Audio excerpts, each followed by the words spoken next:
Hi hello viewers, welcome to NTV. This is Tarak. ఎవరైనా కూడా నాటకాలు వేస్తున్నా నకరాలు చేస్తున్నా కూడా ఆటోమేటిక్గా ఈ మధ్య యూత్ అంతా కూడా వాడుతున్నమాట మస్తు షేడ్స్ ఉన్నాయరా అని. అతను కొంచెం ఓవర్ యాక్షన్ చేస్తే మాత్రం ఏ కమల్ హాసన్ అంటారు. సో ఈ రెండు పదాలకే కూడా ఈ రెండు డైలాగ్స్ కూడా అంత ఫేమ్ అని ఏమొచ్చిందంటే కారణం మాత్రం వాటిని పలికిన అభినవ్ గోమాటం గారు. సో ఆయన అదే అందరికీ రిజిస్టర్ అయిపోయిన మస్తు షేడ్స్ ఉన్నాయరా అనే సినిమాతో మన ముందుకు వస్తున్నారు. సో ఆయనతో ఈ సినిమా గురించి మరిన్ని ఇంట్రెస్టింగ్ విషయాలు మాట్లాడే ప్రయత్నం చేద్దాం. హలో అభినవ్ గారు. Hello sir. ఈ రెండు మాత్రం మీ ట్రేడ్ మార్క్ సార్. ఎవరు రాసింది తరుణ్ భాస్కర్ అయినా చెప్పింది నేను అన్నట్టు ఇంకా మీకు రాసి చేశారు అందుకనే. సో మరి తరుణ్ అన్న అడిగారా మస్తు షేడ్స్ ఉన్నారా వాడుకుంటున్నాను టైటిల్ అని చెప్పేసి? అడిగాం. షూర్, వై నాట్ అన్నాడు. ఇలాంటి మన దగ్గర కుప్పలు ఉన్నాయి వాడుకోండి. ఇంకా ఉన్నాయి, చాలా ఉన్నాయి లోపల దాచాము. అలాగే ఇదొకటి కమల్ హాసన్ ఒకటి. అవును. ప్రతి శుక్రవారం సినిమా థియేటర్లో కూర్చుంటే ఏదో ఒక సీన్లో ఎవడొకడు ఓవర్ యాక్షన్ చేయడం ఏ కమల్ హాసన్ అనే రావడం కమల్ హాసన్ కన్ఫర్మ్గా అయిపోయింది అనమాట. యాక్చువల్గా అంటే మీరు పలికిన విధానం వలన బాగా కనెక్ట్ అయిన యూత్లో. Thank you. సో మీకు అంటే ఇలాంటి డైలాగులన్నీ బయటకు వెళ్ళినప్పుడు రిపీట్ చేస్తుంటారు మీ ముందు కూడా జనాలు?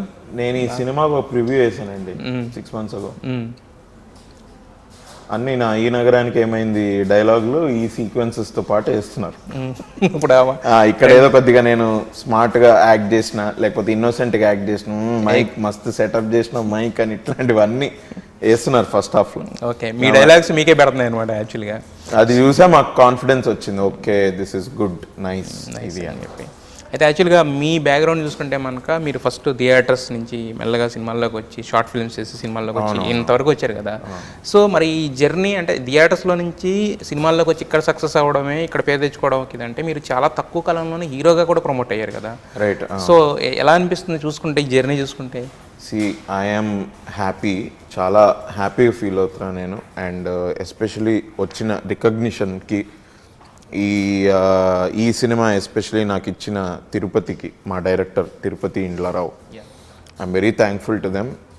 My heart is filled with gratitude. వచ్చిన రికగ్నిషన్ కూడా మిగతా సినిమాలు, నేను ఇప్పటివరకు చేసిన సినిమాలు నాకు ఇచ్చిన ప్రొడక్షన్ హౌసెస్, డైరెక్టర్స్, వాళ్ళందరికీ I'm very thankful. Audiences recognize చేసి వాళ్ళకి వీడు బాగా చేస్తున్నాడు అని అనుకుంటున్న ఆడియన్సెస్ అందరికి కూడా I'm very thankful. I'm happy. Yes. అయితే యాక్చువల్గా మనకి ఏ బ్యాక్గ్రౌండ్ లేకుండా ఇండస్ట్రీకి రావాలంటే ఒక చిన్న భయం అనేది ఉంటుంది. సో మరి ఏ నమ్మకం, ఏ ధైర్యంతో మీరు ఇండస్ట్రీలో దూకారు, ఇప్పటి వరకు దాన్ని కంటిన్యూ చేసుకుంటూ వచ్చారు ఇలా? ఇప్పుడు అంటే అది ఇండస్ట్రీకి వద్దాం అనుకోవడం అది ఒక పెద్ద డెసిషనే. It was a risky decision.